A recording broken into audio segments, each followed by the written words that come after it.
Thank you for listening to this recording. My name is Bethwell Ngwenya. I am a facilitator at Millpark. I look after interpretation of statutes.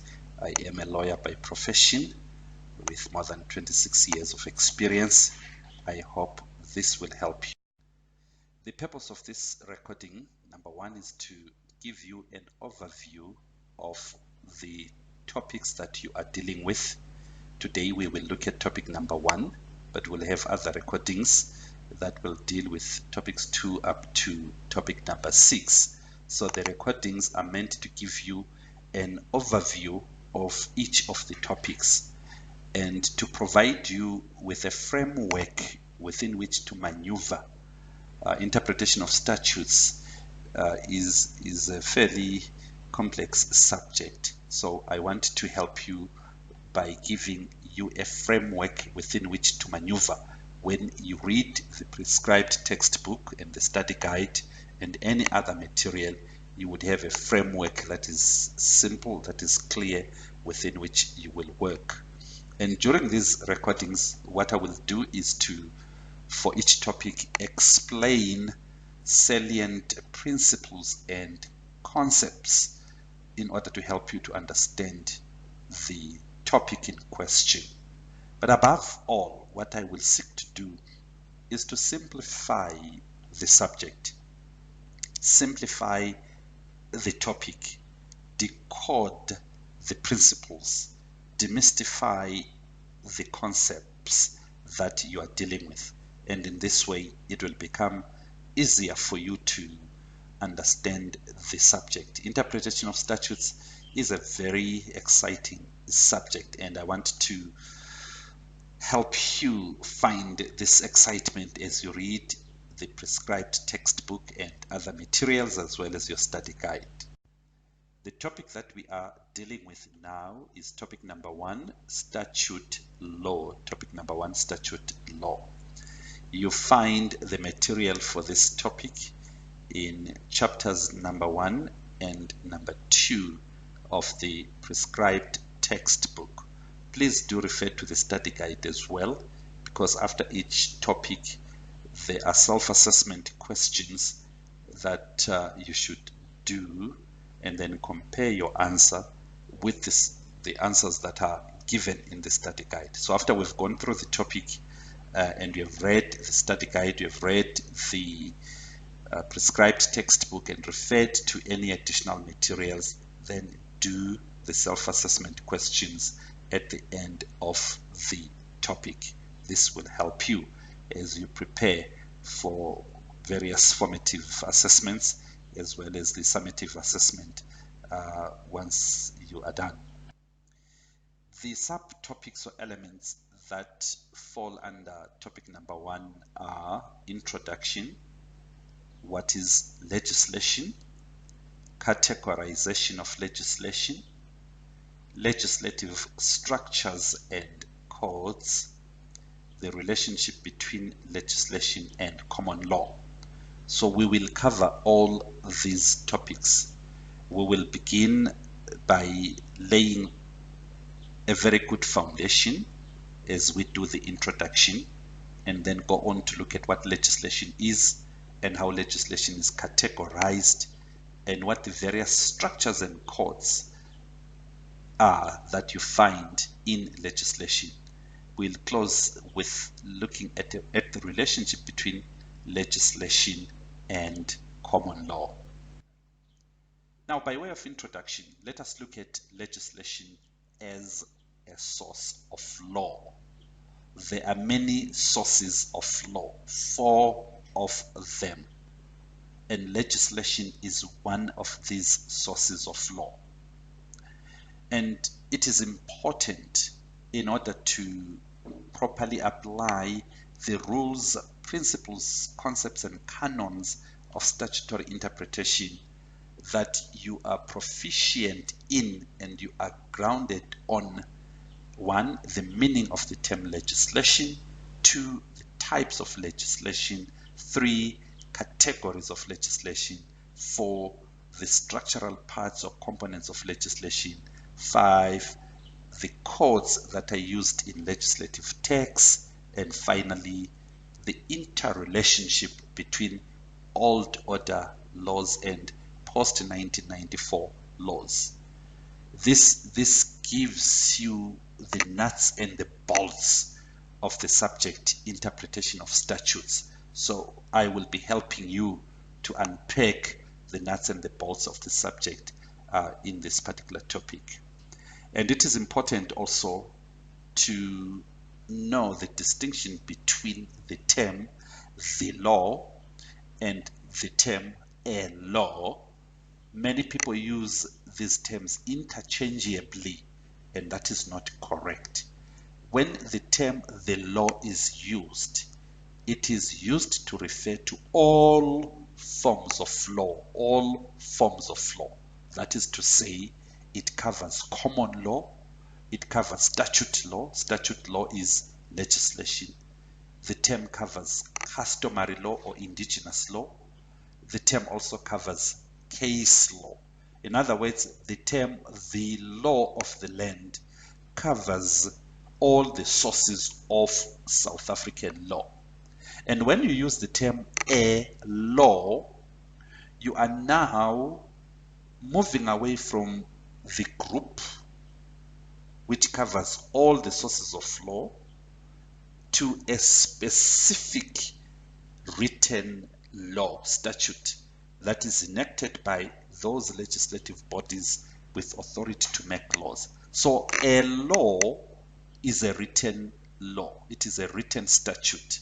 It is legislation that has been passed by those legislative bodies with authority to make laws. This distinction is very important. And as I said at the beginning, there are four sources of South African law, legislation being one of them, common law being one of them, indigenous law or customary law being another, and finally case law.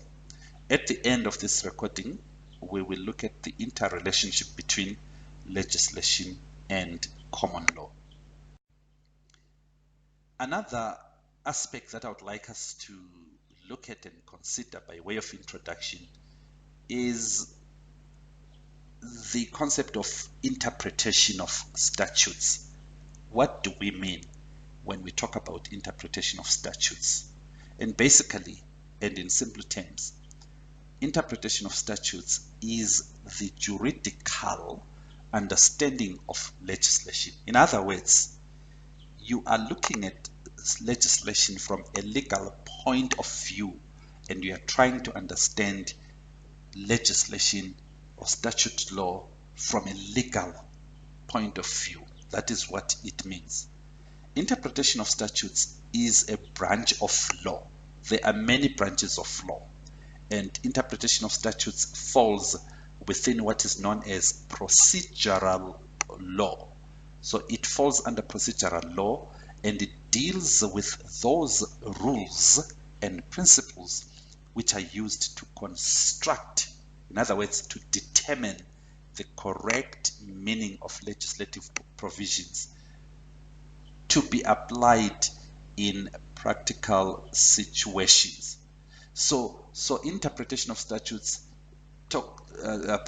deals with the rules and principles that help us, or help judges, help lawyers, and helps us to determine what the correct meaning of a legislative provision is in relation to a specific practical situation.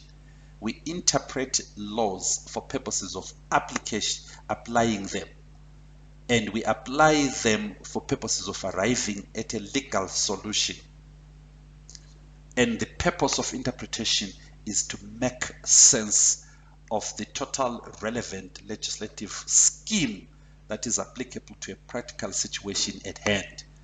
If a judge is faced with a particular matter, practical matter, real matter, and the decision of that matter turns on determining the correct meaning of an applicable provision, then we are in the field and in the realm of interpretation of statutes.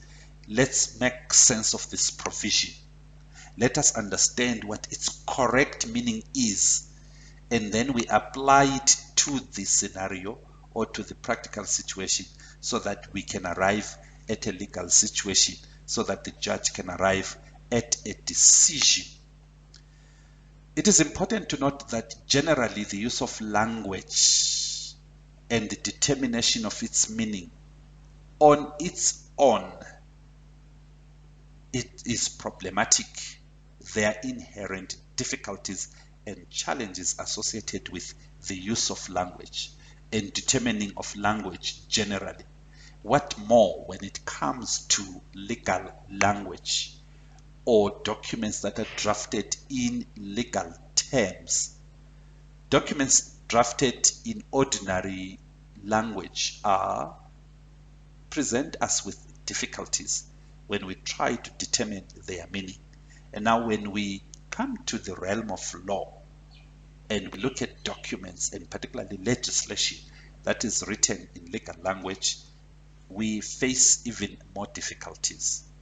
So determining the correct meaning of a provision to be applied to a practical set of circumstances, this is important.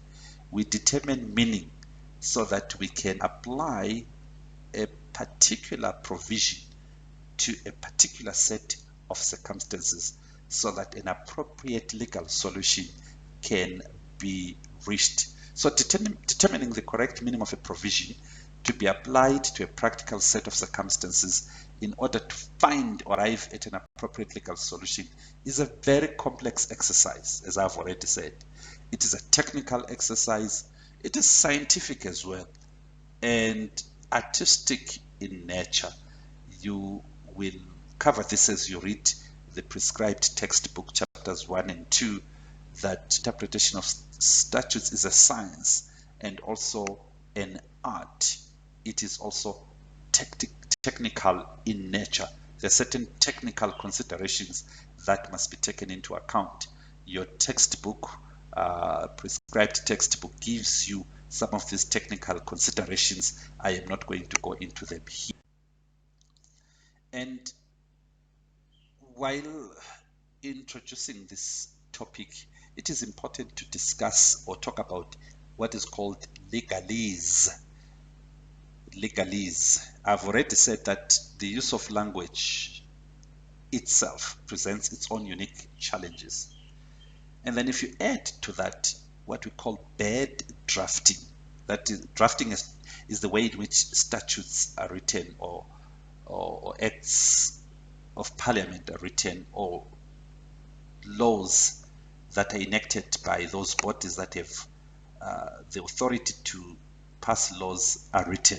So if you have bad drafting and you add legalese or the lawyer's language to that, you make things even more difficult. But thank God that in these sessions we will demystify all these things, simplify them and decode them. So when we talk about legalese, we are talking about what may be called the perplexing and specialized language that lawyers use in legal documents. And this language is generally incomprehensible to the non-lawyer or to the ordinary person. So in other words, it is not easy to understand. So legalese is complex language, perplexing language, or specialized language that lawyers use in legal documents. And generally, lay persons or ordinary people or non-lawyers find it difficult to understand. Hence, we say it is incomprehensible. Usually, legalese is verbose and convoluted language characterized by wordiness, Latin expressions, passive verbs, lengthy sentences, and legal doublets. Legal doublets are expressions such as null and void, fit and proper. So when a law or a statute or legislation is drafted badly using legalese, then we have a challenge, and that is why interpretation of statutes becomes very important. But there is now a move to promote the use of what we call plain language drafting. So in the drafting of legislation, or in the writing of legislation by those that draft legislation, the move is to use plain language so that you avoid the challenges associated with complex language or verbose language or convoluted language or wordiness or what is called legalese. Now, finally, under introduction, I would like us to discuss or talk about the new constitutional order. You will all understand that South Africa is now a new dispensation. Since 1994, South Africa, the Republic of South Africa, was ushered into a new dispensation, which we call a constitutional democracy. And when we talk about constitutional democracy, we need to talk about parliament. Parliament remains the highest legislative body in the country, but the Constitution of the Republic of South Africa is now the supreme law of the land. In other words, what it means is that it is the highest law. In Latin, it is the lex fundamentalis of the land. All law or conduct that is inconsistent with the Constitution is invalid. That is what it means when we say the Constitution is the lex fundamentalis, that it is the highest law of the land, that it is the supreme law of the land. We are simply saying that all law or conduct within the Republic, within the four corners of the Republic, that is inconsistent with the Constitution or any aspect of the Constitution is invalid to the extent of that inconsistency. And while we talk about constitutional democracy or a new constitutional order, we need to talk briefly about what used to happen before what is called the sovereignty of parliament or parliamentary sovereignty. During the periods of oppression, apartheid, the rules of statutory interpretation were based on the concept of parliamentary sovereignty. In other words, parliament was the highest lawmaking body whose laws could not be tested by courts against any standard. You can imagine what that means. It means that whatever parliament has passed, the courts could not question or test against any standard. That has changed. The new constitutional order has done away with parliamentary sovereignty. We now have the supremacy of the Constitution. And while we accept that Parliament, insofar as lawmaking is concerned, is the highest legislative body in the country, the Constitution is now the supreme law of the land. So with the advent of the new Constitution, interpretation of statutes has been changed fundamentally. And with the Bill of Rights in the Constitution and the various values and principles embodied in the new Constitution, interpretation of statutes now is value laden. The Bill of Rights and the values and principles espoused in the new Constitution take center stage, are central in interpretation. Now, let us look at legislation. What is legislation? You will recall that we said legislation is one of the major sources of law in South Africa. In fact, it is increasingly becoming the most important source of law in modern day South Africa. You need to note when we talk about legislation that the rules and principles of statutory interpretation apply only to legislation and to no other source of law. There are four sources of law: legislation, you have common law, you have indigenous law or customary law, you have case law. The rules of statutory interpretation only apply to legislation. That is critical for you to note. It does not apply to any other source of law. And legislation also known as statute law, legislation equals statute law, is written law. That is critical. Written law, which is enacted or passed by a body or a person who is authorized to do so by the Constitution or other legislation. So legislation or statute law, it is written law. And this written law comes from a body or person who is authorized to pass laws by the Constitution or by another law or another legislation. So legislation equals enacted law text, written, enacted law text or law text.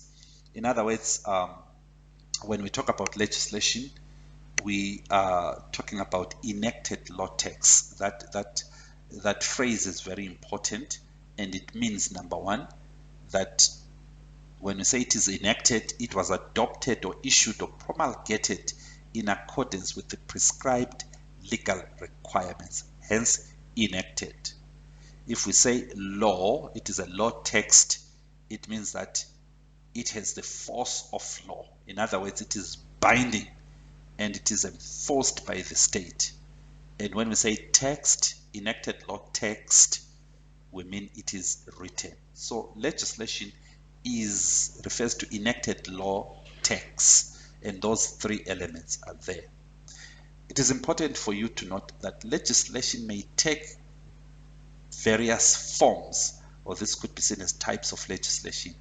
We can talk about acts of parliament or acts from the various provincial legislatures, or statutes, and the word statute can mean different things. If you talk about a university, a statute is that legal document that talks about the organization and the operation and the establishment of a university.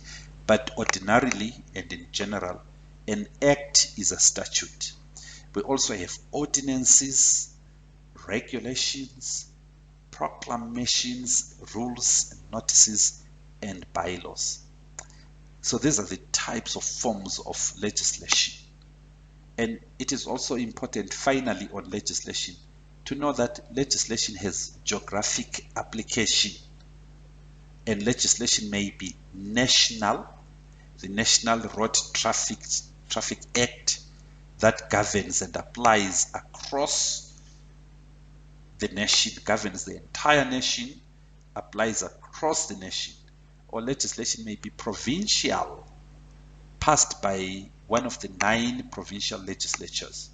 If it is passed by, if legislation has been passed by the Gauteng provincial legislature, then that legislation applies only in the province of Gauteng. And legislation may be local, may apply locally. And in the South African setup, we have different spheres of government: the national sphere of government, the provincial sphere of government, and the local sphere of government. You have metropolitan municipalities, district municipalities, and things like that. So if a legislation is passed by an elected and deliberative body at local level, then that legislation applies only locally. Categories of legislation. Categories of legislation. Legislation is divided into different categories, or when you study legislation, you may, for purposes of understanding, categorize legislation into 1, chronological categories. And chronological categories refer to legislation that has been classified according to its historical origins. This is legislation whose classification is based on a chronological timeline that is historical in nature. And the 3 chronological categories that we have are, number 1, legislation before 1806. As you read your textbook, you will find that this refers to the statutes of the Netherlands and Holland that may still be in force in the country today. Read your textbook for more on this. Number 2, old order legislation. This should be self-explanatory. This refers to any and all legislation that was in force before the interim constitution took effect on the 27th of April 1994. So prior to 1994, any and all legislation that was in force then is called old order legislation. And then finally, number 3, we have legislation in the new constitutional order since 1994. 1994 is a very important demarcation line for purposes of classification of legislation. Pre-1994, we have old order legislation, and we have legislation before 1806. Post-1994, we have new order legislation, new constitutional order legislation, which refers to all legislation passed after 1994. So the first category is categorization of legislation is into chronological categories to classify legislation chronologically. You see, we move from 1806, we come to old order legislation, which is pre-1994, and then we go to post-1994. Under legislation before 1806, you will see pre-union, post-union legislation. Please read the prescribed textbook on that, knowing that chronological categories comprise legislation before 1806, old order legislation, and legislation in the new constitutional order since 1994. We proceed with categories of legislation, and we look at categorization number 2. Categorization number 2 is called hierarchical categorization.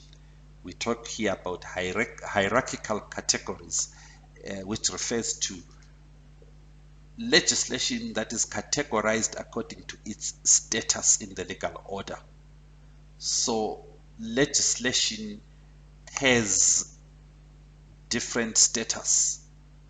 Not all legislation has the same status in the legal order. Some legislation are higher in status than other legislation, and therefore we have the following major categories.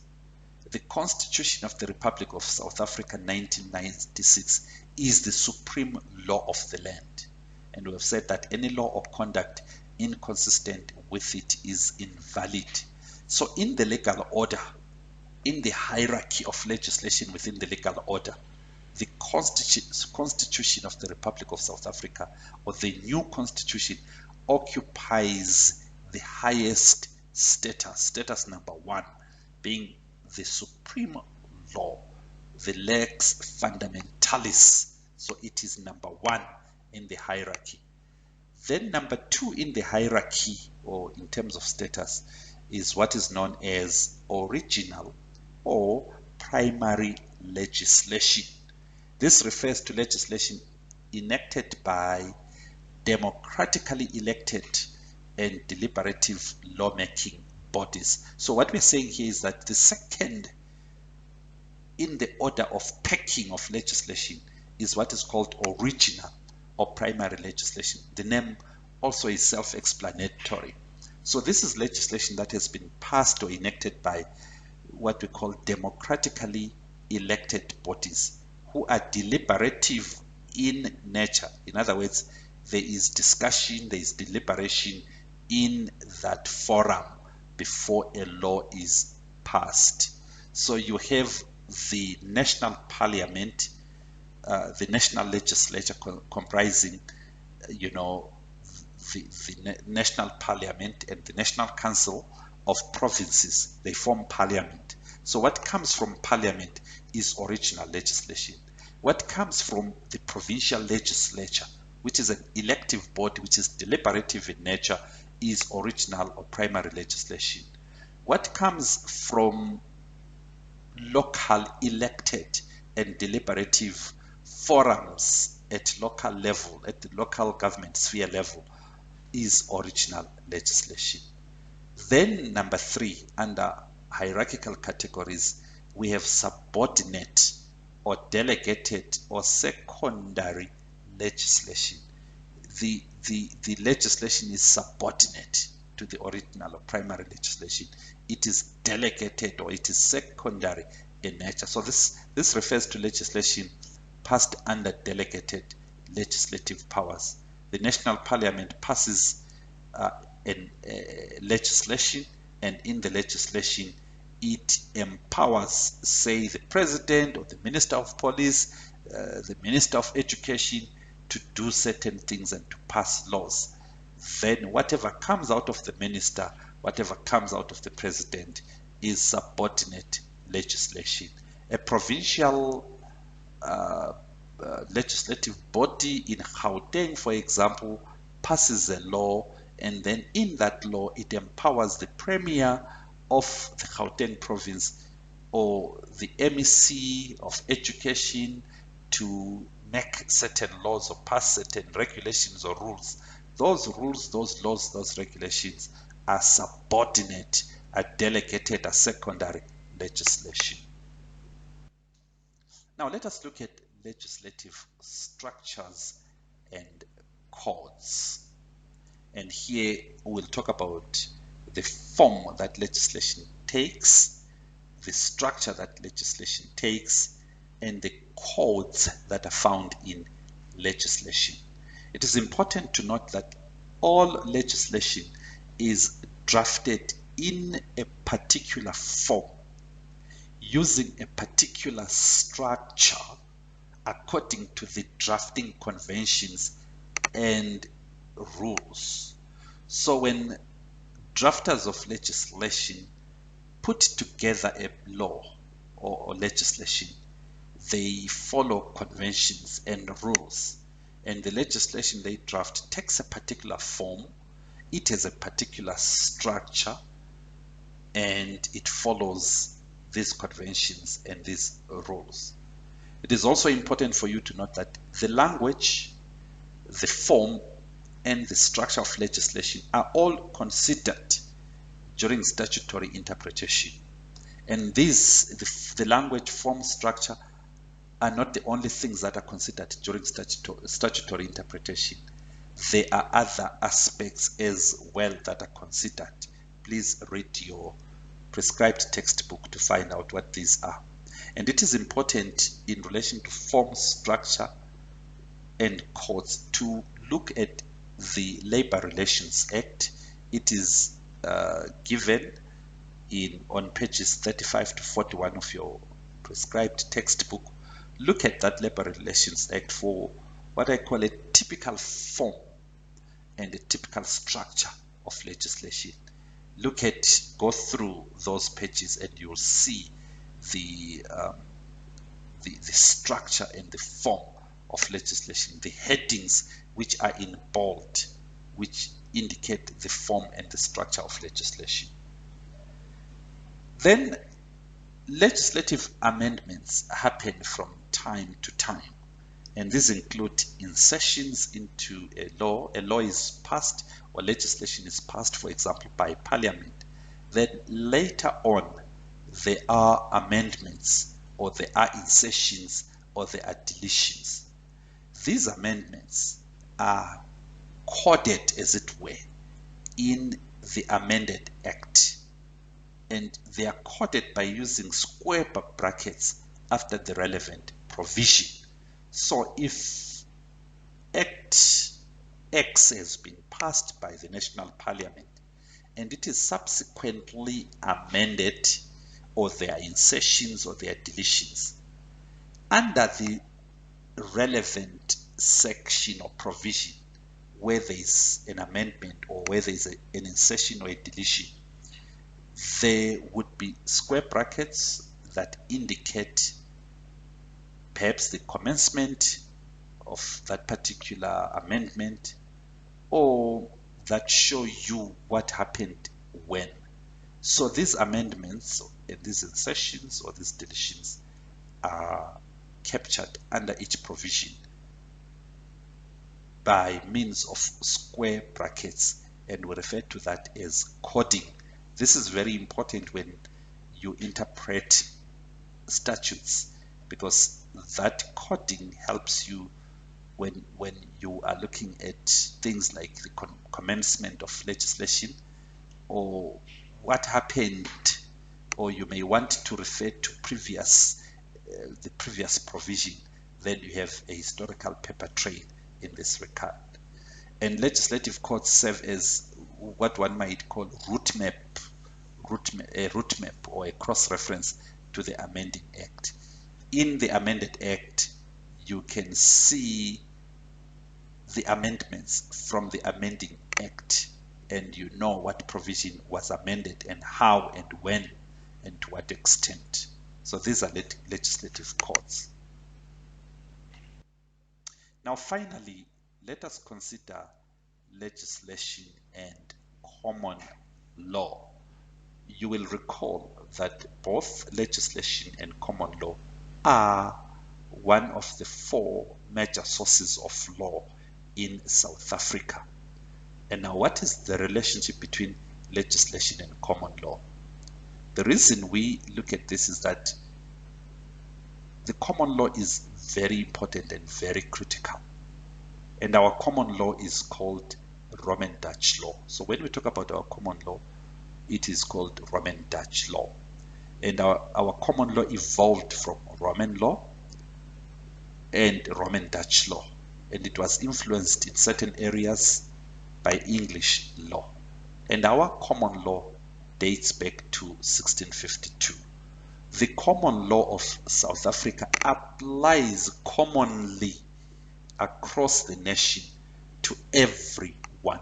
So the common law, unlike indigenous law or customary law, which applies to certain sectors or sections of the community or particular communities in South Africa, common law, as the name suggests, is common to everyone. It applies across South Africa. It applies to the entirety of the population in South Africa. And it becomes very important that we consider its relationship to legislation.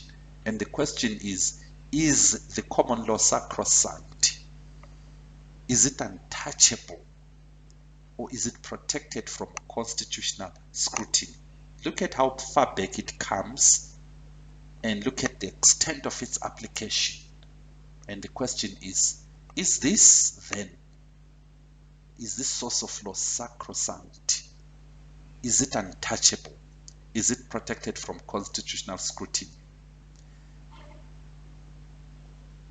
You will know by now that the Constitution of the Republic, the new Constitution of the Republic of South Africa, is the supreme law. It is the lex fundamentalis. It is the highest law of the land. And any law, including common law, that is inconsistent with it is invalid to the extent of that inconsistency. In other words, the common law is under the Constitution and is subject to the Constitution. If a principle found in common law is inconsistent with the Constitution, that principle is invalid. In other words, the Constitution trumps. We're not talking about Donald Trump here. The Constitution trumps or overrides the common law. So the common law is subjected to the values in the Constitution. It is important to note that the Constitution enjoins or tells courts or judges to ensure that they develop the common law in line with the spirit, purport, and objects of the Bill of Rights. So courts of law in South Africa apply common law, but they are supposed to develop and align the common law with the Constitution. And now, in relation to legislation, what is the scenario? And the rule there is that generally, legislation trumps or overrides the common law. If there is a law, there is legislation that is passed, and that legislation is different to or brings about principles that are different to those that are found in common law, then it means automatically or invariably that those principles of common law are overridden by legislation. It is important to note that common law is in existence and continues to be applied alongside legislation, except where it is clear that legislation trumps or is overriding a common law principle. Otherwise, common law principles will exist alongside with legislation and the Constitution. And at times, and in many occasions, common law principles are used in the interpretation of statutes and even in the interpretation of the Constitution, provided that such do not contravene the Constitution or an existing law. And you find also, particularly if you look at the Consumer Protection Act, that the legislation may coexist and apply in parallel with the common law. The legislation may say, look, the common law still applies in a particular scenario, which is governed by legislation. So that relationship is very important. I hope that this helps you and that this provides, as I said earlier on, a framework that you will use to study and to construct knowledge around this very important subject called interpretation of statutes. I hope in the process I have made things easier for you, simplified concepts, demystified some mysteries associated with the subjects or the elements that we have covered or the aspects that we have covered. And I hope I have also decoded some of these principles. Please listen to the recording now and again and read the prescribed textbook and the study guide as informed by this recording. I thank you.